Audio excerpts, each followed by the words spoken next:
This guy celebrated the 20th anniversary of his bar. So I don't know if we did it or if he asked, or I don't know exactly how it happened. But Cantillon made a beer for his 20th anniversary of his bar. So Tom Peters came to the brewery, and we didn't even expect this guy. In fact, this guy, you know, in Philadelphia they won, I don't know because I know nothing about sports, but the Eagles, or what is that? Yeah. They won the Super Bowl. And so in Philadelphia they became wild. They had parades, and everybody became wild in that city. And Tom Peters hates this. So he actually hired some guards to protect his bar because he doesn't want all these idiots to come in his bar. And so he took the plane just as it is, no luggage or anything, and he came to Brussels to do this blend. And so Jean proposed to him all sorts of different things. So this beer is actually a raspberry, but we added rhubarb in it. So we make a beer with rhubarb, so it's a blend with this beer. And the rhubarb beer, the rhubarb beer today is a permanent beer. It's a second edition of a permanent beer.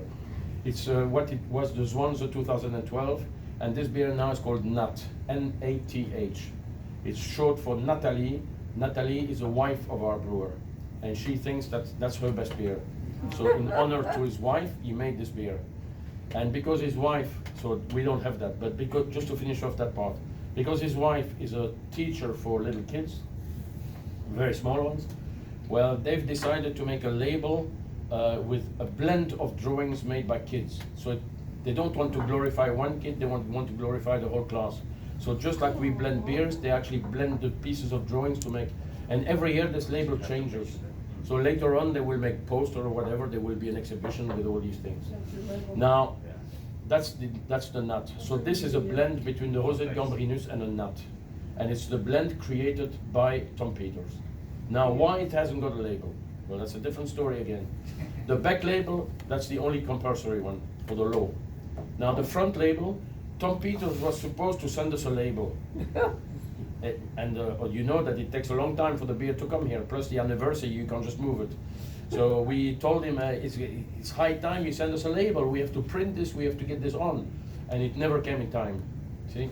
And one day Tom Peters came there and he had no label. He came to our brewery, he had no label, and he was just so happy to see this beer. He came and checked it 3 times to see if it was okay, and he was very happy.